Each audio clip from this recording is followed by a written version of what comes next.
Emily Bronte's novel Wuthering Heights Introduction and Story. Wuthering Heights is known in English literature as the name of a wild, fierce, and terrifying place, a place where storms rage, icy winds blow, and the story sends chills down the reader's spine.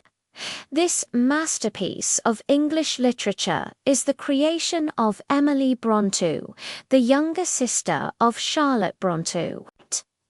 The three Brontë sisters, Charlotte, Emily, and Anne, hold a distinguished place in world literature, and English fiction is incomplete without their contributions. Emily Bronte's immortal novel was published in 1847, and only a year later, at the young age of 30, Emily passed away. The novel is unique and extraordinary in its theme, which is why, even after 2 centuries, its popularity has not diminished. When Charlotte Brontë read the manuscript, she trembled. She wondered how such cruel and ruthless characters could still evoke feelings of sympathy in the reader. Charlotte lost her sleep and peace after reading it. She realized how powerful words and imagination could be, strong enough to shake even the most sensitive souls. All critics agree that Emily Bronte's novel is a complete work of art, fulfilling every artistic requirement. Although it reflects Emily's own hardships and deprivations, it is natural that every writer is subconsciously influenced by personal experiences and surroundings. The novel begins near its ending scene. One of the major characters is Heathcliff. Though he is the hero, he resembles Milton's Satan.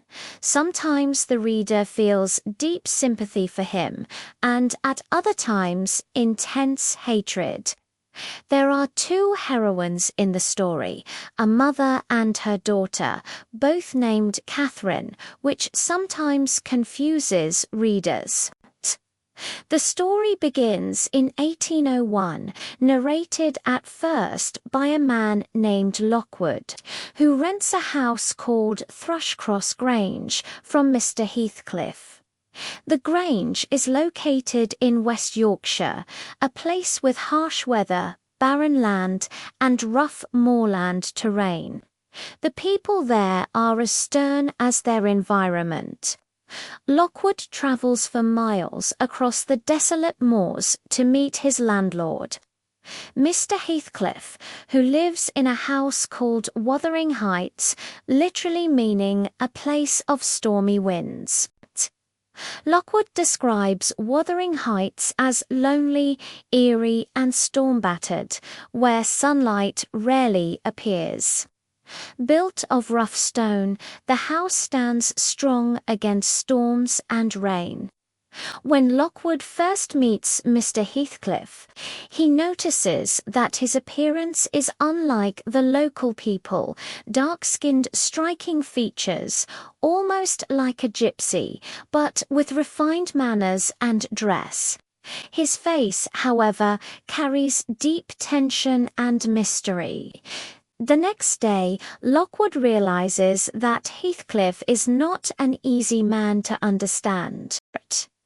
He also learns that Heathcliff is not living alone. A young man and a beautiful girl also reside at Wuthering Heights. At this point, the story's narration is taken over by Nelly, a servant who has lived at Wuthering Heights since childhood. Her mother worked there as a housemaid, and Nelly grew up alongside the Earnshaw family. Nelly recounts that Wuthering Heights belonged to the Earnshaws. She played with their children Hindley, about 14 years old, and Catherine, about 16. Everyone affectionately called Catherine Cathy. One day, Mr. Earnshaw was preparing to leave for Liverpool on business. He asked his children what gifts they wanted. Hindley requested a fiddle, and Cathy asked for a whip for horse riding. 3 days later, Mr. Earnshaw returned, but not with toys. Instead, he brought a strange boy, dark-haired, ragged, and dirty, speaking an unknown language, the speech of gypsies. Mrs. Earnshaw was furious and demanded the boy be sent away. But Mr. Earnshaw laughed and said the boy was starving and homeless in Liverpool streets, and he took pity on him. The boy's name was Heathcliff, and this was in 1771. Within a few years, Heathcliff grew into a strong young man, though his exact age remained uncertain, probably 6 or 7 when brought home. Hindley despised him and treated him cruelly, but Cathy adored him. She was wild and free-spirited, beautiful, with large eyes and a charming smile. She loved Heathcliff passionately. For Heathcliff, separation from Cathy was unbearable. He loved her with equal intensity. If Mr. Earnshaw had lived longer, he might have allowed them to marry, but 2 years after bringing Heathcliff home, Mr. Earnshaw died in October, leaving Hindley as master of Wuthering Heights. Hindley degraded Heathcliff from a family member to a servant, forcing him to labour in the fields and forbidding him from meeting Catherine. Nelly tells of one evening when Heathcliff and Cathy sat by the kitchen fire. Cathy said, "Who can ever separate us?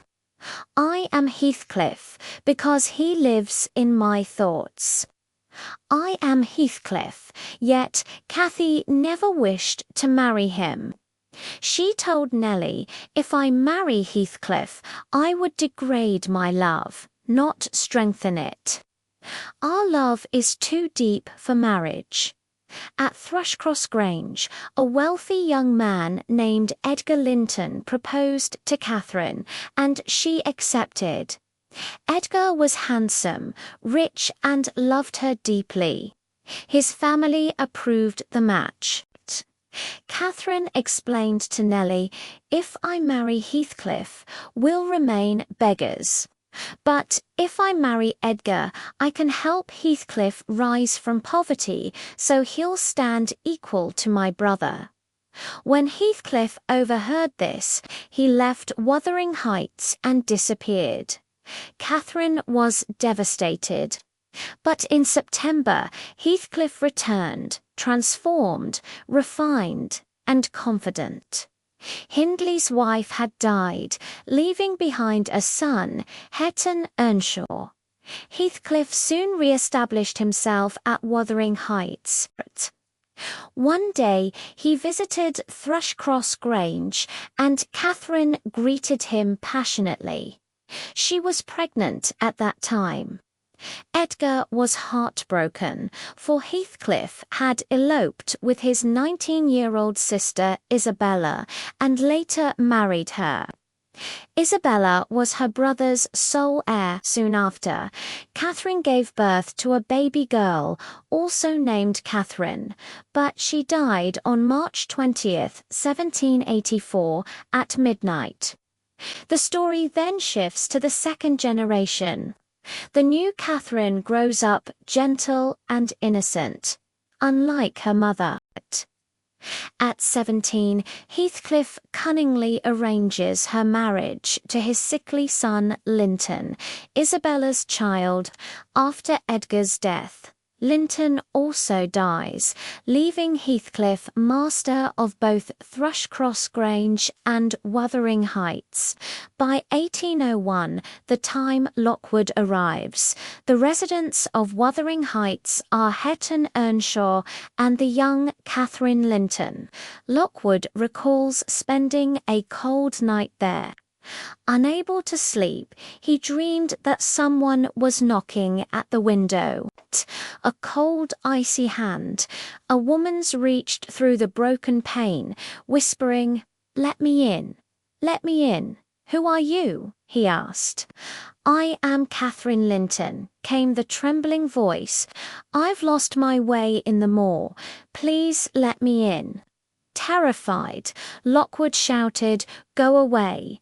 I won't let you in, not for 20 years. A faint whisper replied, "It's been 20 years. I've been your wife for 20 years. And he awoke in terror. When Heathcliff entered the room, trembling, he opened the window and whispered, "Come in, Cathy. My dear Cathy, come in." A year later, Lockwood returned to find Hareton and the young Catherine deeply in love. Nelly told him that Heathcliff had died a few months earlier. He had stopped eating, knowing his death was near. He had even prepared his coffin in advance and told the gravedigger to remove the side plank of Catherine's coffin so that when his coffin was placed beside hers, the planks between them could also be removed. Nelly said, "I saw Catherine's face in the coffin still fresh, as if alive." Heathcliff said he wanted no barrier between them in death. Their coffins are almost one now. They can never be apart again. The villagers say that sometimes, on stormy nights, they see Heathcliff and Catherine walking together on the moors, fearless, like spirits of the wind. For nearly 2 centuries, this timeless masterpiece has been continuously printed and read worldwide. Its haunting plot and raw emotions have ensured Wuthering Heights an everlasting place among the greatest works of world literature.